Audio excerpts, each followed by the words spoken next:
Hello, folks. We did it. Two technology challenged people. Oh my gosh.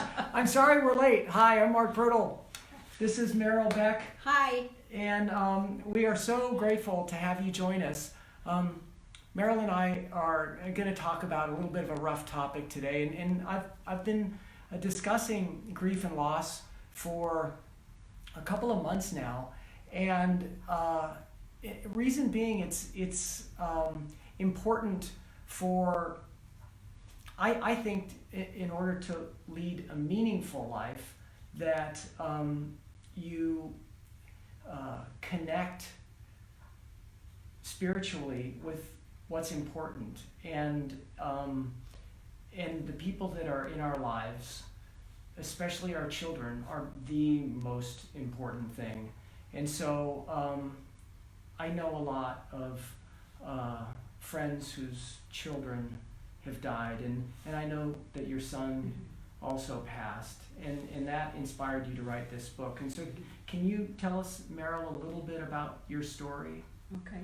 But when you say this book, Yeah. this is what he's referring to. Lost, Survive, and Thrive. Bereaved parents share their stories of healing and hope. And so my son chose, I don't know whether to look, which way to look. Do you know which way's better? I think either way. Okay, Yeah. folks, you get to see me looking back and forth. Yeah. Because when I talk to someone, it's hard not to look at that person. Yeah.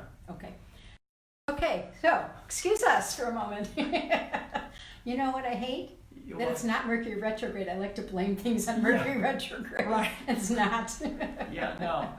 I think technology challenges us no matter where the stars are aligned. Absolutely, absolutely. Yeah. So my son chose, when he was 35, he chose to exit. Okay. It was a decision based on something that happened 5 days before. Oh.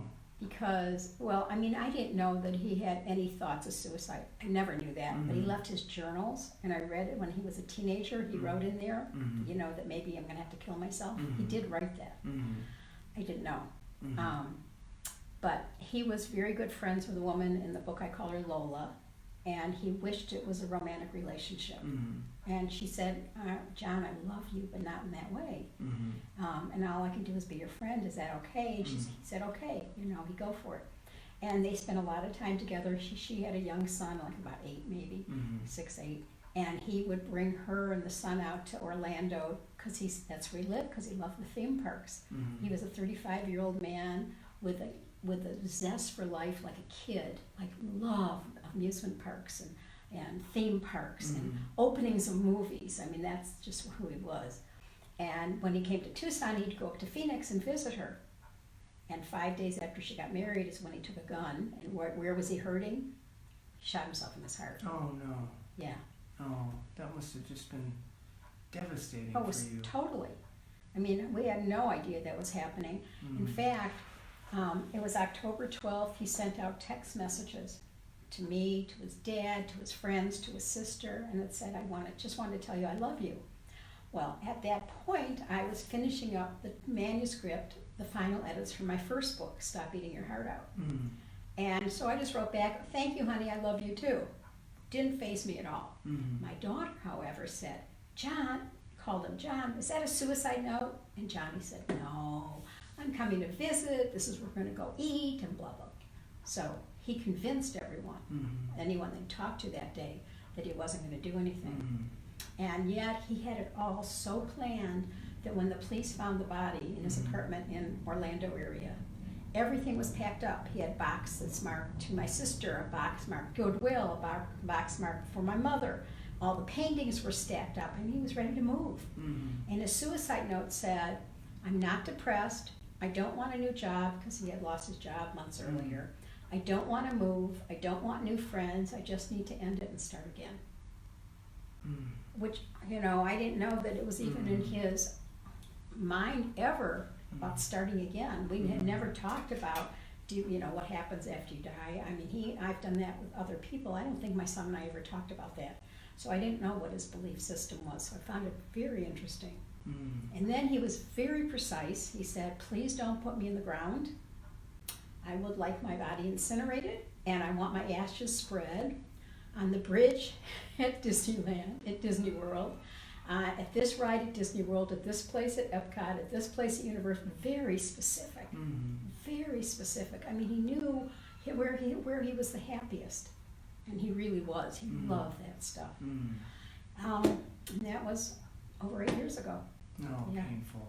And so, as a result of that tragedy in your life, you wrote this book. And tell us a little bit about the book, because I know there's stories of other bereaved parents. Okay, so the book has my story in it, and my stories are not the first one because they're all arranged according to topics.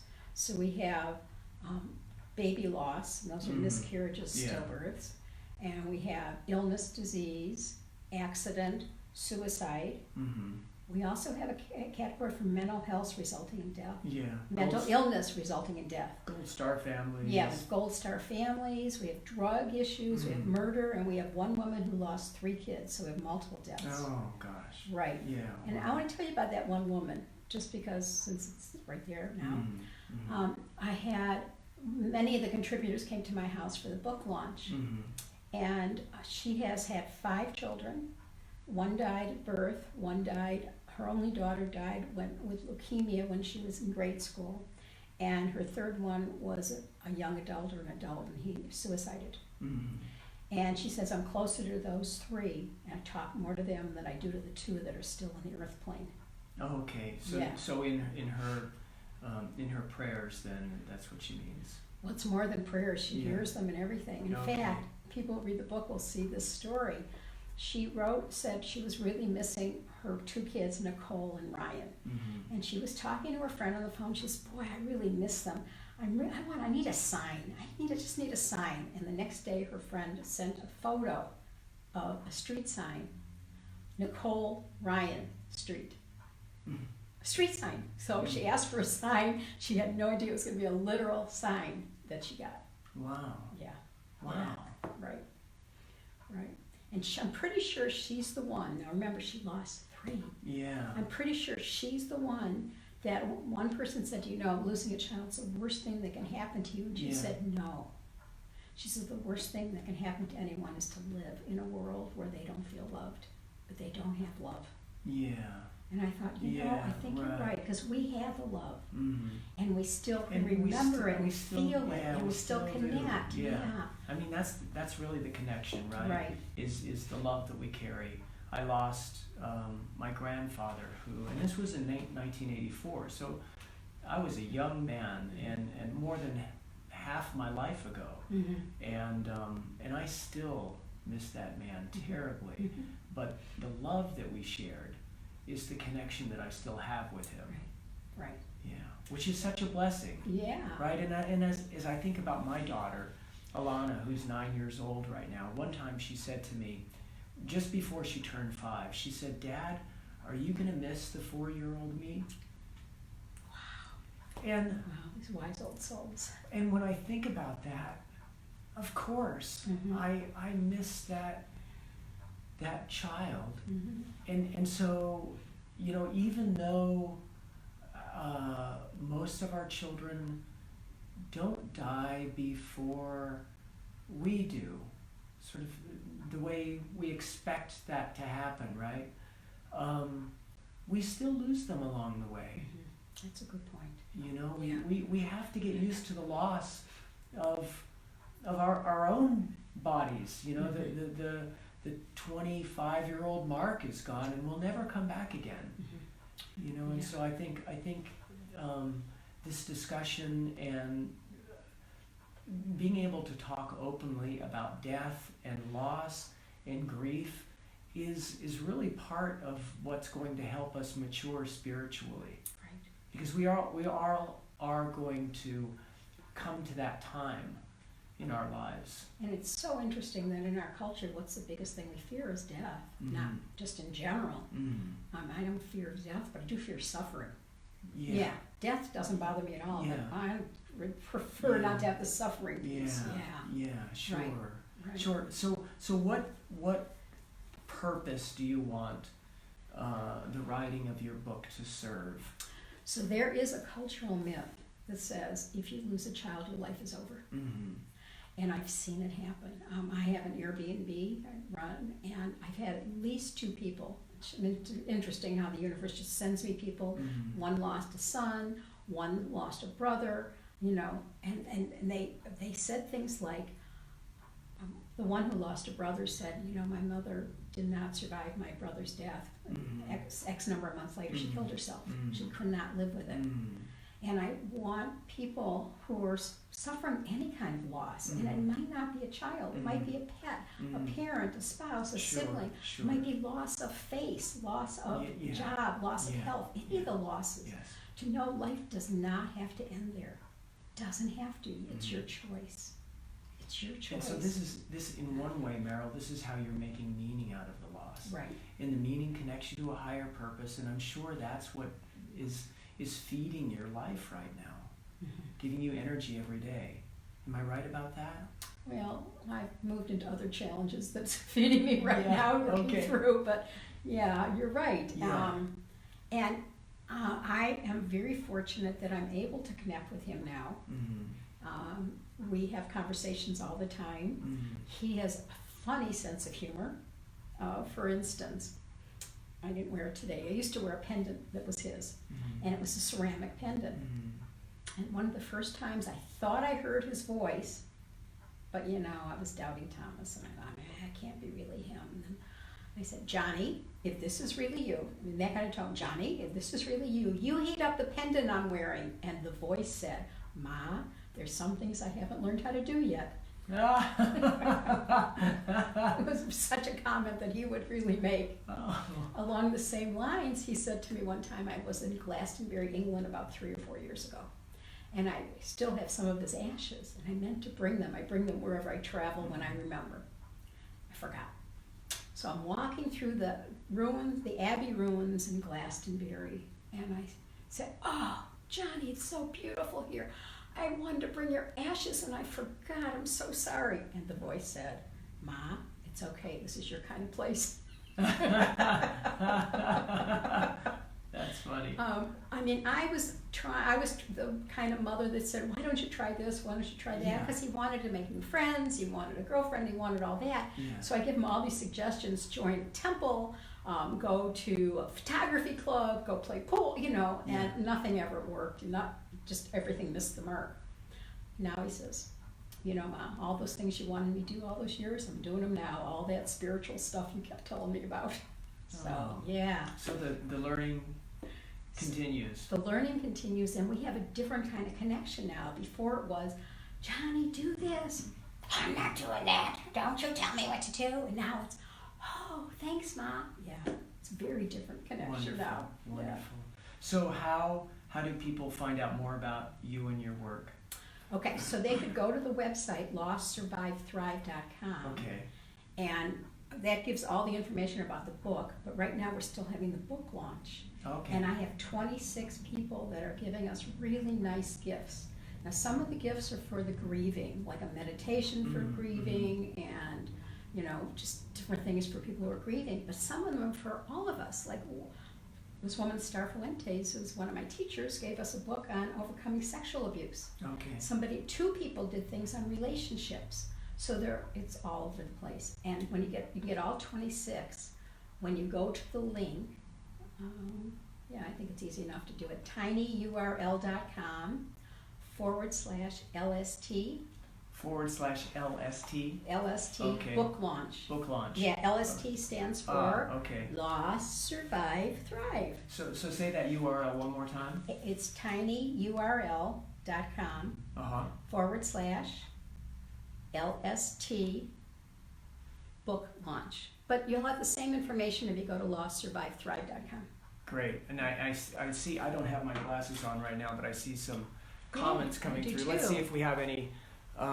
Sean Logan, hi. Jorge, hey. All right. So any questions from the folks that are watching?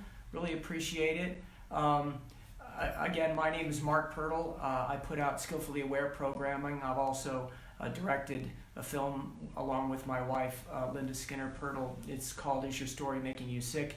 And you can find out about my Skillfully Aware programming at skillfullyaware.com and about the movie at story.movie. Linda is posting the websites here. Thanks, Linda. Thank you, Linda. Appreciate you. And what else do I want to say? I'm doing a lot of work on my YouTube channel as well, Dr. Mark Pirtle Meditation for stress relief. All right? Yeah, I just want to say that whenever we have a loss that really is painful, any kind of major significant loss, it's up to us as individuals to realize there's going to be pain, and we can choose to heal. We can make that choice. That's right. And people who've lost kids, we can do it to honor our kids. We can do it for that's that reason. that's a great sentiment. Yeah. To honor their life is to save your own life is honoring their life. Absolutely. It's such a beautiful sentiment. And it surprises me sometimes things I say to myself. But so after my son decided to exit, I said, I know this is going to be excruciatingly painful. I know it, and there's no way around it. So I might as well use that pain for growth. I mean, I made a conscious decision. That says a lot about you, a lot about your strength and your resilience. Well, it's been a pleasure to sit with you, Meryl. I wish you all the best. Thanks. Luck in the success of your book and you getting your message out into the world. Yeah, thanks. And and I'm hoping people will buy it for those they know that are bereaved, because sometimes the bereaved really want to know what else is there any hope? Is there any kind of hope, after this kind of loss? And we want to tell you that yes, there is. And I also think that many people who lose a child think, they're going to be the only ones that understand. Right. And your book is full of examples of other people that understand and have put their life back together. So it's a very positive message, and I'm glad you wrote the book. Thanks. And I want to say one more thing. Sure. Please, this is my big hope and dream. Anyone listening, go to your library, ask them to order it. Because I think this is the kind of book, and the publisher made it a hardback intentionally for this reason, because it belongs on library shelves. It's a really good resource for people, so I'm just asking people to go to their libraries and order it. Sure. It doesn't cost you anything, you can right. borrow it. Yeah, that's right. Well, if you don't ask, right? Good That's for right. you. All right, my dear. Thank you. Thank you so much. Bye, everybody. Bye. Give you a little hug. All right. Okay, thanks for joining us. We'll see you. I'll see you in 3 weeks. I'm interviewing, oh gosh, I am forgetting who I'm interviewing in 3 weeks, but we're doing another one on January 8th, and I'll let you know through the Facebook page. All right, thanks, folks. Talk to you later. Bye. Bye.